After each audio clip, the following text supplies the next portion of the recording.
Connor's Crazy Countdown.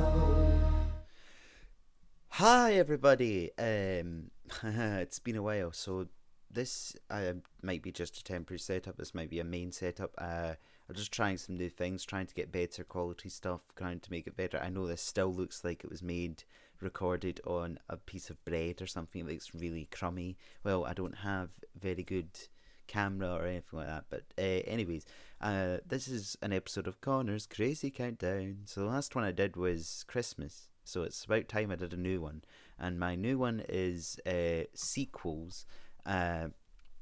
Sequels that I think are just as good as the first one or better than the first one. So most of these ones are as good, but there's maybe one or two that are better than the first one. So I've got a lot to get through. I've got 20 here, so that'll probably take up an hour. Unfortunately, I'm sorry. I'll try not to chat as much through it, even though I'm chatting right now. But anyways, so I might as well get on with it. So my first film is number 20, and it is The Nutty Professor. Now, so you've got The Nutty Professor, that's the first one, and I'm not talking about the original one, I'm talking about the Eddie Murphy one, the one that came out in 1996.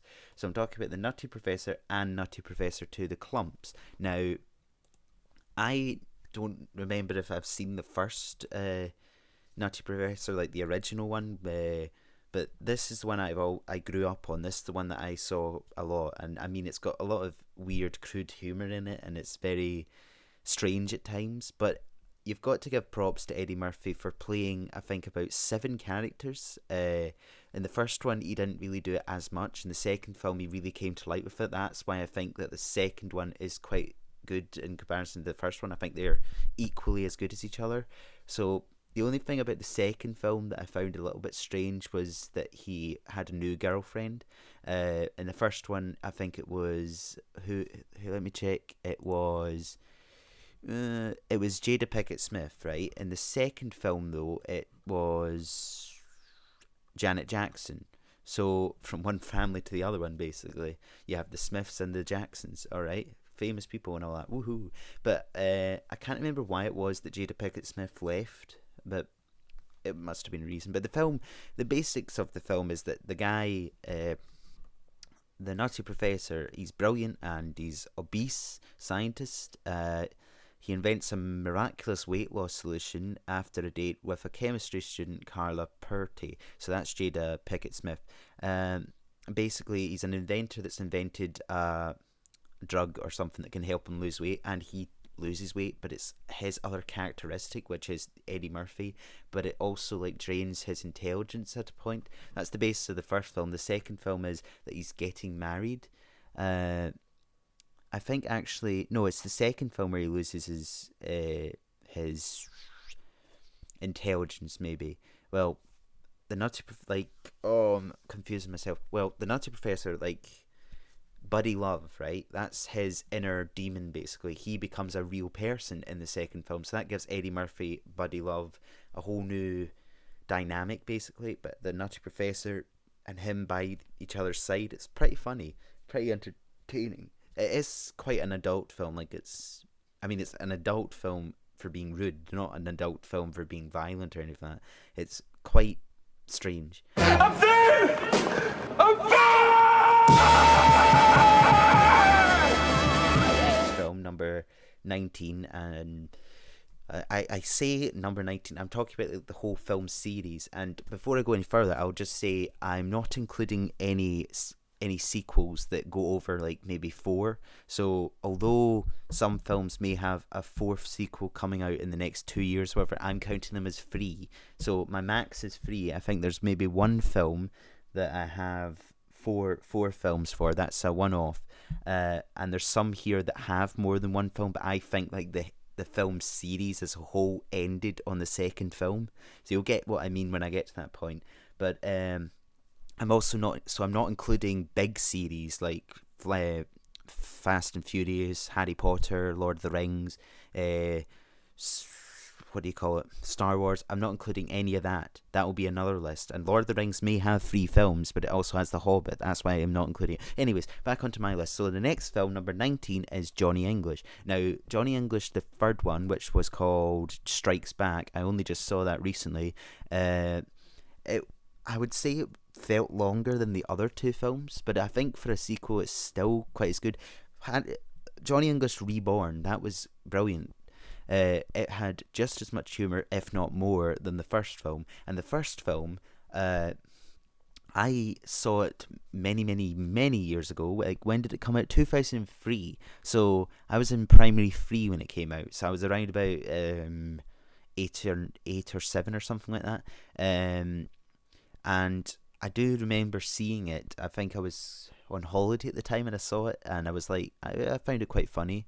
The thing I always thought about it at first was like, why is Mr. Bean being so serious? Because at that point, like, Rowan Atkinson was mainly known for doing Mr. Bean, but then he did this Johnny English, which was a bit more of a high class guy. And then I saw the next film, which I found equally as funny, if not more. And the third film, I would say, was funny, yeah, but it maybe kind of wasn't quite as good as the other two. It's still worth a watch, though. It's still a good enough film that it can continue. He had to take over for certain reasons, so he was their last option. And then in the second film, he went away for a while and he was studying with monks and things like that. But then they had to bring him back, and there was like a scene where he just kept beating up an old lady because there was an old lady who was against him in the film, and he kept thinking that was who that was, but it wasn't. It was pretty funny. I think it also ended on like a cliffhanger of him beating up the queen, and then the third film. There was like this tech guy who was the bad guy in this, and he had to try and stop him, obviously. And then my favourite scene in this film was when he put on virtual reality, and there's a thing that stops you from wandering off, but he didn't switch that on, so instead he ended up walking all the way through. He didn't mean what he was doing, but he was hitting people, he was hurting people, and he had no knowledge about it. I found that pretty funny.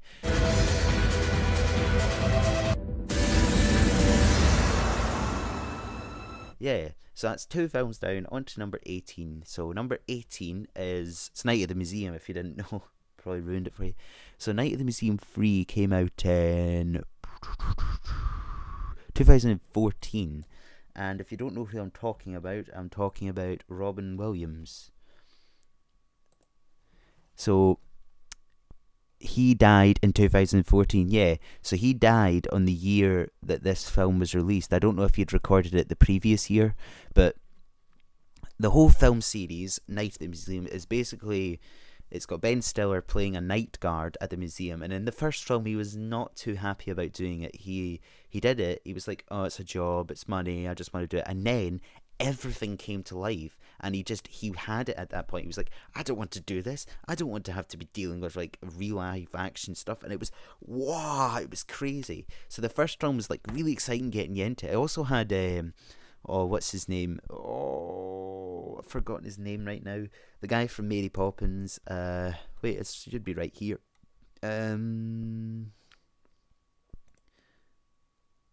It also had Owen Wilson, Rami Malek, who is a lot more known now for Bohemian Rhapsody, Ricky Gervais, Dick Van Dyke, that's who I was talking about. But it has hundreds, Steve Coogan, the list goes on. It's got tons of celebrities in it, and they're all got funny characters. I mean, you've got Robin Williams, of course, who is playing Theodore Roosevelt.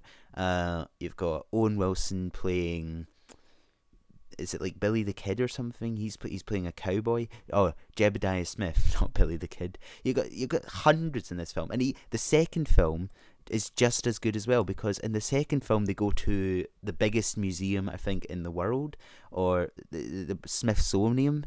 I don't know if it's the biggest museum in the world, but it certainly is a big one, and it's got Amelia Earhart in it. It's got Rami Malek, who's the pharaoh in the first film, his dad in it. It's quite intense, the second one. It's funny as well. It's really funny. And the third film wasn't bad. It wasn't as good, of course. I definitely would say the other two are my favourites, but number 3 is worth a watch. It's still got the whole joy of everything coming to life and that, but I think they move on to a different place. They go to Britain, and they go to a museum. And funny fact, when I was in London, I wanted to go to this museum. I ended up going to another museum, and I was like, this is not what I remember, because I was like, where is all the animals and all the interesting things? So I don't know which one I went to, but I think maybe the museum, London's British Museum, right? I think I went to the Natural History Museum. That's what I think was wrong, because it's Natural History in New York and it's British Museum in London. Anyways, so the film series as a whole is good, and I liked it.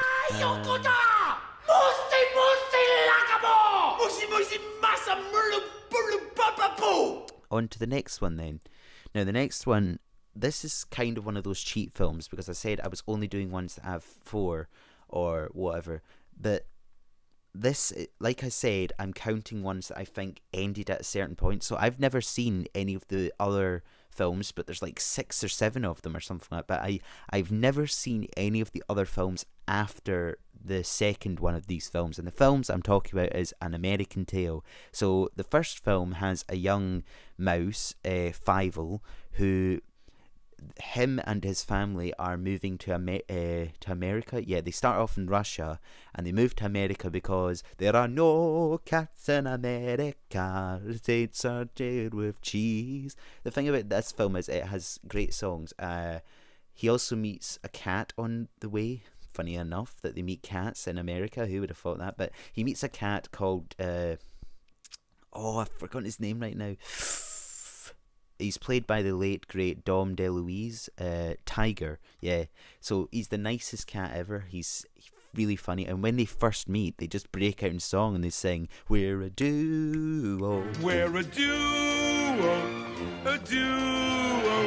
a pair of lonely ones who were meant to be a two." And there's a really nice song in it as well. It's like, somewhere out there. So I'd say in the first film had better songs than the second films. I think there's one good song in the second film, but the thing that really sells the second film for me is it's got another dog in it, Wiley Burp, who's played by James Stewart, who has like the raspiest of voices ever. He's got like the great...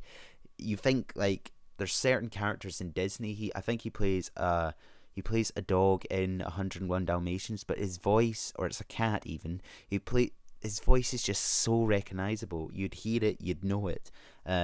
I don't know what else off the top of my head, but that voice is what sold this film for me. And the fact that Tiger has to be a dog. I mean, it's also got John Cleese in it. So yeah, John Cleese is the enemy in this film, which is just superb. And the enemy is very, very eye-catching. Like, you see that. I think I saw him in the adverts a few times and on the video cover. It's just perfect. There's also a spider as well. I don't know what's out there beyond those hills. But if you ride yonder, head up, eyes steady, heart open, I think one day you'll find that you're the hero you've been looking for. Now we're getting a bit more modern, because the film I'm about to talk about came out in 2000. That's really modern. The next film series, or the next films, whatever I'm talking about, is Big Mama's House. Now that probably sounds like absolute garbage to anybody that's not seen it, and to some extent it's a little bit crazy. It's like, how do I put it? It's like Marmite. Some people hate it, some people love it. Like, the thing that Martin Lawrence in this case is doing is no different. People have done it before. I mean, Mrs. Doubtfire is a prime example of this. But the whole point of this is the Malcolm Turner, so that is Martin Lawrence, he is a master of disguise. There's nothing he can't handle. So Malcolm, taking on his most challenging role ever, decides to impersonate the cantankerous southern granny Big Mama. Using a few tricks of disguise, he completely transforms into Big Mama, even taking on the corpulent whatever. So he basically disguises himself as this lady who refers to herself as Big Mama. I don't think that's her real name. Obviously, it's a nickname, and I think it was to try and catch somebody. They were undercover, obviously, and it was maybe the daughter, but he fell in love with the daughter, and that made things a little bit funny because he's this grand. Like, there was a part where he was in the disguise and he was like hugging her, and she was like, "Oh, come here, Big Mama's so happy to see you." And I can't do the accent. I'll put in the clip here or whatever, but it was pretty funny because he was like, "Oh, she's lovely and I love her," but he's her aunt. So it was funny. And it didn't end there. He went on to do 2 more films that were both equally as funny. Big Mama's House 2 was a little bit odd because he was now what was he? He was a childminder in the home of a criminal mastermind behind a new computer virus that poses a threat to the free world, not to free the world. So he was a babysitter in this version, and that made for some funny times as well. He was going all over the place. But there was one scene I didn't really get, though, because he was dressed up as Big Mama, so he had this huge fat suit on, and he was in a spa, so he was basically in his swimming costume in this fat suit. Surely it would have been a bit obvious that fat suit. That's the only thing that I've got in mind. It's the same for the third film. There was a bit where he posed as a model for painting, and he was just out and all there. It's a fat suit. You'd be able to tell it's a fat suit. That's my only thing. And in the third film, his son gets involved, so his son dresses up too, which is quite funny. And I have no idea why I love this scene so much, but the son has to the reason he's dressed up and he's dressed up as Big Mom is because they're hiding this time. But the son has to sing, dance, or do a poem or something to be initiated into the school. So he decides to sing because he is kind of in a band, but the funny thing is he's got to try and sing like a girl without giving away, and he does it quite well. He sings "Ain't Nobody Loves Me Better," but with the help of his girlfriend. Well, not at that point, but his girlfriend eventually on the piano, and she just makes it all. She goes "Don't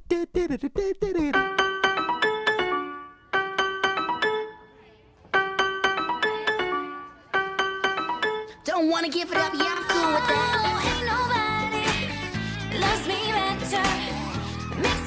awesome. It's my favourite scene in like any of the Big Mama House films. It is the best. I love it. It's not my favourite out of the 3 films. No way. The first film and the second film are probably better than the third, as always. Anyways, my next film is Despicable Me. Now, the first film was masterful. It was funny because it was like, I don't know. I always remember seeing the advert for it, and it was Sweet Home Alabama, and it had this family looking at the pyramid, and the sun fell quite a steep height. I mean, what a way to introduce us, like this kid's about to die, but thankfully he didn't. But it had the weirdest enemy ever, Vector. Like, what? Vector! That's me, because I'm committing crimes with both direction and magnitude. Oh yeah! And then the second film had quite a funny enemy as well. Third film, the enemy I would say is not as good. I didn't really like the enemy in the third film, but in the third film, Gru, who's the main guy, seems to have a brother. So, surrounded by an army of little yellow minions, and that's another thing, they had a spin-off film, Minions. That's okay. I wouldn't really count this as in the series though, because that's more of a spin-off. It's not a sequel. That's why it's not in the list. It's an okay film. Little yellow minions and his impenetrable arsenal of weapons and war machines. He also has the help of Russell Crowe. No, Russell Crowe. That's insane. Russell. Oh, what's his name? Russell Brand. Yeah, Dr. Nefario. It's weird because I wouldn't say I'm that much of a Russell Brand fan, and you cannot tell. You cannot tell it's Russell Brand. Same as like another series that has a famous voice actor. I'm not going to get into that just now. But anyways, the Russell Brand is Dr. Nefario, who invents really weird things, like a fart gun for a start. But Steve Carell's voice as well, you can't really tell it's him, and he in this is pretty funny. Like, his reaction to him making the fart gun, he's like, "I'm not a fart gun, a dart gun." So it's a funny series. In the second film, he works with good people, or they're supposedly good people, to try and find a mastermind enemy, and they end up tracing the wrong guy, but then they find the right guy, and the right guy is El Macho, I think his name is, and it's pretty insane. Third film, it's basically all just about his brother, his past, things like that, and it's interesting. It's a good film, a really good film, set of films. And it also gave us, of course, Agnes, who's obsessed with unicorns and all things like that. Woo! Unicorns, I love them. Unicorns, I love them. Unicorns, I love them. So number 14. Now, number 14 is another one of these films that has a couple of films. I think it's got about 5 of them. But there's only 2 of those films I count as the main films. The other films are terrible. There's no doubting it, they are terrible. Not only because the main character is not in it, but the other side characters are not in it. It has nothing whatsoever to do with the whole basis of what it is. I've not actually seen any past the third film. The third film just killed me. It was terrible, absolutely terrible. But the first 2 films are gold. So the films I'm talking about is Home Alone. Now, Home Alone is a cult classic, basically. Every Christmas, you've got to at least watch it once every Christmas.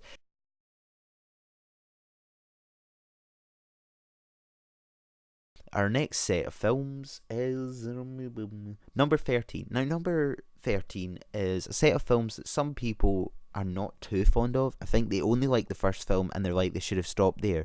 And no, I think the last 2 films have some good in them. Maybe they're not as good as the first film. The first film was just too good to be topped, basically.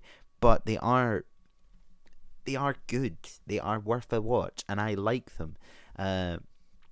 I think I'm maybe one of only a few people that like all 3 films. The third film, I have to admit, like most third films, it seems to be a theme here. Like most third films, it's not as good because it doesn't really actually have, apart from at the end after the credits, it doesn't really have a hangover. Yep, it doesn't really have a hangover in it. So Hangover is the films. The first Hangover was really funny. Alan was brilliant.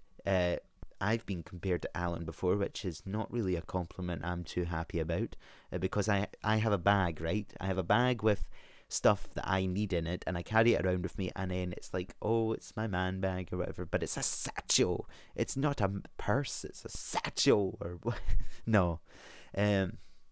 There's a lot of comedy in the first film. It's like the bit with him going, "We're the 3 best friends that anybody could have." And we're the 3 best friends that anybody could have. We're the 3 best friends that anyone could have. And there's Mike Tyson in it as well. It's crazy. I mean, the second film, yeah, there's not as much intensity as that, but there is a lot of crazy stuff that happens. And there's a good song by Paging Doctor, you know. Well, I actually want to know what that guy's name is. But he sings a song as well. It's "We're living in Allentown." Ed Helms, that's who it is. So Ed Helms is the one that sings a couple of good songs in it. The third film I'll get on to, because the second film is basically, in a sense, the same as the first film. Like, they get a hangover, things happen, crazy stuff happens. But the third film is, I'd say, quite a lot different, because it's been 2 years already since the gang known as the Wolf Pack, narrowly escaped disaster in Bangkok. So it was 2 years for Bangkok. Basically, this film isn't bad, but the introduction to it, I would say, was a bit outlandish. I'm a bit like, why was that part of the film? It basically starts out with Alan having a giraffe, and that's not a an analogy or whatever, he was not having a laugh. He had a giraffe, and he was driving the giraffe down the road. It came out in 2013 as well. As long ago as it's been what? It's 2009. It's been 6 years since the last Hangover. What? Well, I didn't think it was long ago as that. That's crazy. That's actually crazy. But yeah, I think out of all the Hangovers, the first one it can't be topped. The second film, good. The third film, it's okay. It's not a bad film. It's not a brilliant film. It's an okay film. So the next set of films, there's only two. Let's forget about the remake. There is only two. The remake is terrible.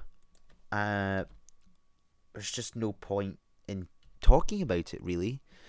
The film I'm talking about is Ghostbusters. Now, Bill Murray, fantastic. Dan Aykroyd, fantastic. Harold Ramis, bless his soul, fantastic. Ernie Hudson, fantastic. Ernie Hudson, who was in it, but he barely was in it, which is pretty funny. It's pretty sad as well.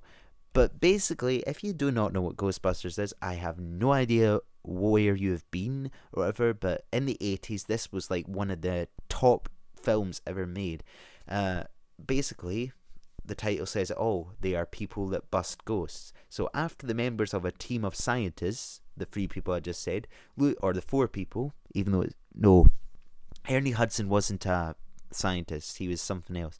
They lose their cushy positions at the university in New York City. They decide to become Ghostbusters to wage a high-tech battle with the supernatural for money. Now, on the face of it, if you made a film like this today, it would probably be so cliche. Oh wait, they did make a film like this today, and it was pretty boring. The reason like the old one is so much better is because they have Slimer in it, like for a start, and he's a puppet. He's not CGI.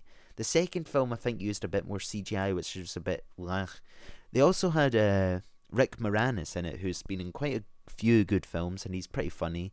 If I think one of his best roles was Spaceballs, if you've ever heard of that. But I'm not here to talk about that. So Ghostbusters, 4 people who bust ghosts, and I think out of all 4 of the characters, I think my favourite is Bill Murray, just because he's so laid back, he's so dumb at times, but he's actually quite smart as well, and he's obsessed with Sigourney Weaver, and it's pretty funny. The second film, he's equally as obsessed. There's weird things happening. I don't really like Janosch, and I don't really like the whole frame thing. The only thing that really sells me on the second film is the fact that the 4 of them are back. That is what I like. And I heard rumours that they might be making another one. I don't see how that's going to be possible if Harold Ramis is no longer here. It's not going to be the same without him. Anyways, next set of films. This is severely boring, isn't it? Let's have a break, why don't we? So join me after the break when we get on to the next fun of this, and I get to count down my top 11 now. Whew. Join me in a second.